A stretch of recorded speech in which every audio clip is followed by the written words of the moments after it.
গরুর খাদ্য এটা। আপনারা জানেন বাংলাদেশে কলা চাষ হয়। কলা বর্তমান বাজারও খুব ভালো। এটা হচ্ছে কলা গাছ। এই গাছটা কেটে নিয়ে এসছে। এটা কান পড়া গাছ। কলার কানটা বিক্রি করার পরে গাছটা নিয়ে এসছে বাসাতে। এটা মূলত কাজ, এটা কোবাচ্ছে। এটার কাজ হচ্ছে আপনার গরুর খাদ্য হিসাবে এটা এখন ব্যবহার করবে। এটা গরুতে খুব ভালো খায়। এখন দেখছেন এখন ঘাসপাতি খুব কম, মাঠে পানি, এই কারণে গাছ নিয়ে এসে গাছটা কোবাচ্ছে, গরুকে খাওয়াবে। তারপরও আমি একটু জিজ্ঞাসা করি গাছটা কি করবে। আচ্ছা, এই গাছটা কি করবা? গরুকে খাওয়াবা?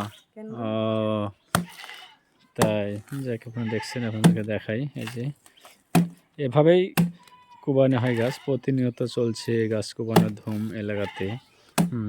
অবশ্যই ভিডিওটি আপনারা অবশ্যই দেখবেন, কমেন্ট, লাইক, শেয়ার করবেন।